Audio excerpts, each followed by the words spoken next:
So where do we go from here, and how do we pursue what we're talking about? And at this time, I want to introduce Dave Christensen.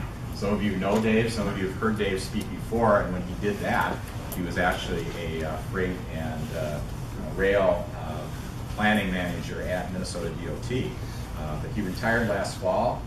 He is actually a native of West Central Wisconsin, and we've convinced him to work with us on a volunteer basis to help us move some of these things forward. And Dave is actually working with something we're calling the West Central Wisconsin Organizing Council. He's going to tell us a little bit. Thank you. As Scott said, we have started an organizing council. Yep, probably help. The organizing council is an affiliate of the West Central Wisconsin Rail Coalition. It is formed primarily of private business organizations that are interested in passenger rail. JAMF and RCU being the charter members of the group. It's relatively new. The coalition just started pulling together possible partners from the private sector for this effort last summer and fall. And what is happening is that we've decided on a fast track timeline to look at whether or not passenger rail is feasible in an actual project and how to push it ahead. Having our private partners on board is critical to this effort because the organizing council has been chartered to use private investment expertise and evaluations to look at whether or not this business model and this proposed operation is actually viable in a private venture, self-sustaining private venture. So we're going to look at that, and of course we're going to look at everything involved in the first 6 months of 2016, operational finance and governance options. The coalition is helping us with that because they already have a good government affairs branch and committee and a marketing committee, communications, and are providing assistance with everything we're doing. One of the things that the organizing council is supposed to do is to eventually get from 12 to 15 private members on this council, and then come up with a business plan to look at the actual train operation. We're in the first step right now. We're in an active recruitment phase. Members from the organizing council and the coalition are going out one-on-one and meeting with business leaders all over the Eau Claire area. It's important to note that the Eau Claire area is a very strong economic center. Not only is it a regional trade center for Wisconsin, but for the Twin Cities area. Of all the cities around, we've got Duluth, Superior, we have St. Cloud, Rochester, Mankato, Eau Claire. Eau Claire is equal to Rochester in its economic vitality. We don't have as much employment. Rochester takes the cake for that, and that they have about 100,000 population and 125,000 jobs in Rochester. On the other hand, Eau Claire has 126,000 people in its economic catchment zone, and a very low, almost 2 to 3% unemployment rate, and has held that even through the economic recession. So it's a very strong area, stronger than any other regional center that we have feeding the Twin Cities. And the travel corridor between Eau Claire and the Twin Cities, which just passed the 3 million population mark, according to the Census Bureau a couple weeks ago, is probably the strongest corridor that we have. It equals the corridor between Rochester and the Twin Cities with a core long-distance travel market of about 35,000 travelers per day.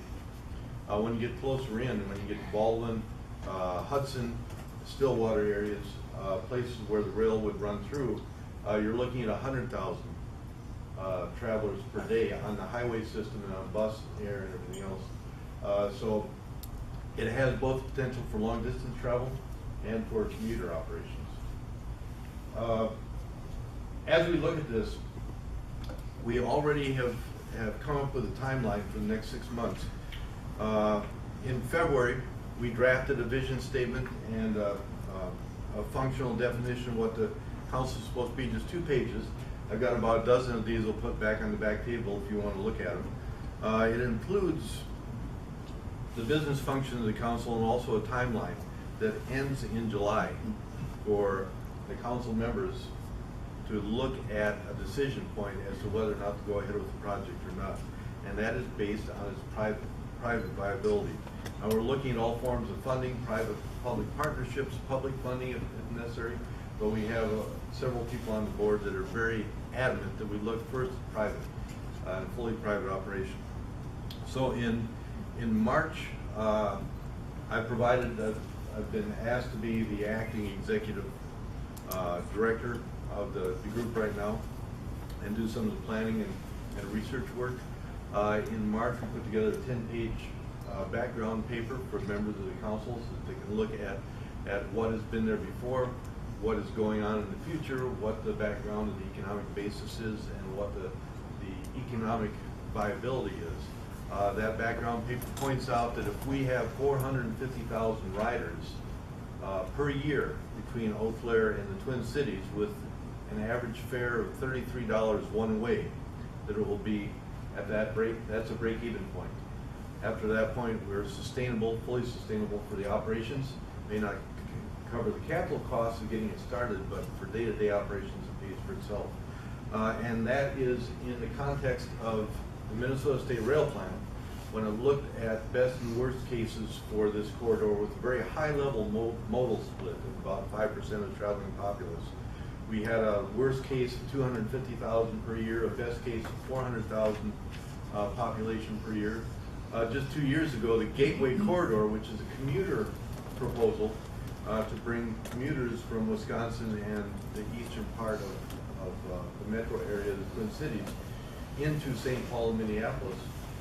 They looked at that corridor and estimated, using much more detailed modeling, 975,000 travelers on this corridor from Eau Claire and intermediate points into the Twin Cities per year. So that's well above the break-even point. So we're kind of in that sweet spot. It smells like it's doable, even on the private venture side. And so we're moving ahead with that. In April, when we have our meeting, we'll be reporting on contacts we've already started with the Union Pacific, negotiating with them, getting their input as to what kind of operators they'd like to see and whether or not they are still amenable to using their line. In May, we'll be collecting more letters of support from partners in Minnesota, Ramsey County Regional Rail Authority, which runs St. Paul Union Depot, Washington County, other partners along the way, and also the counties and economic development agencies and cities on the Wisconsin side.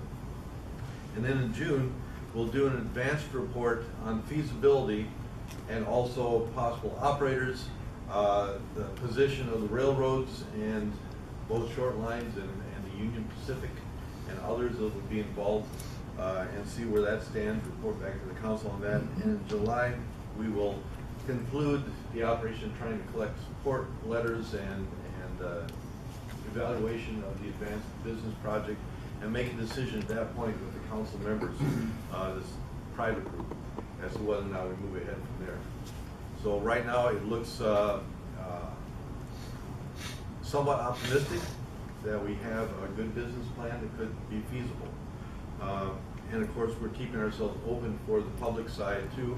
The more we develop this plan, the better off we are for state or federal money in the future if it comes about.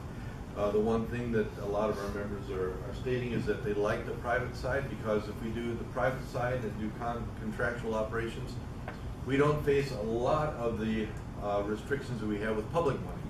And Dan will talk a little bit about that in his presentation from the state of Minnesota, because he's buried up to his neck in it every day.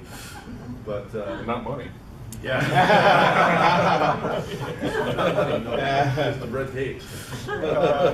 But we used Amtrak's second Empire Builder contractual assessment, their numbers to evaluate this plan. So it's kind of worst case scenario.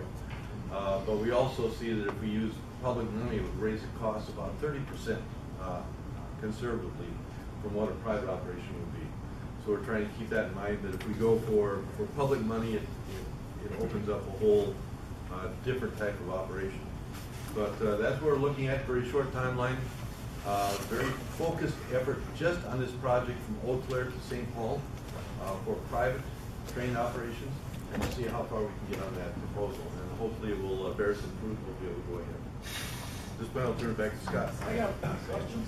We'll take some questions at the end. What comprises a 30% increase in using public versus private money? We are looking at right now a daily operation of about $47,000 per day that's covered by the fare box. The capital expense for this corridor, if we were to do it with federal money and approved federal planning and environmental statements, everything else, would be about a $500 million investment.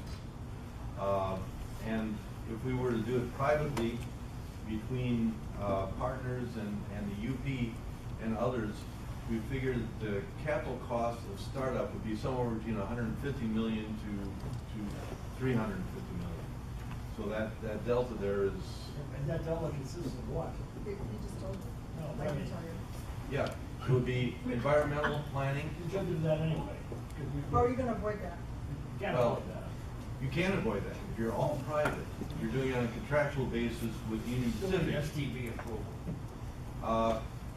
You do, but the STB approval goes back to a categorical exclusion that the railroad would file for environmental work, and they would state that there was no impact on their freight productivity or capacity, and at that point, the project could move ahead without the federal The main environmental difference is work. you're counting on UP's cooperation Yep, versus exactly. it forcing them to work with you with the Amtrak That's logistics. exactly right. Yeah. And just as of. It's a good time to hit UP, their business is up big time. Yeah, 100%. Strike while the iron is hot. Yeah, They the other need thing money. is the Federal Railroad Administration just last year did tighten their restrictions on opening up new rail service on long distance lines and intercity.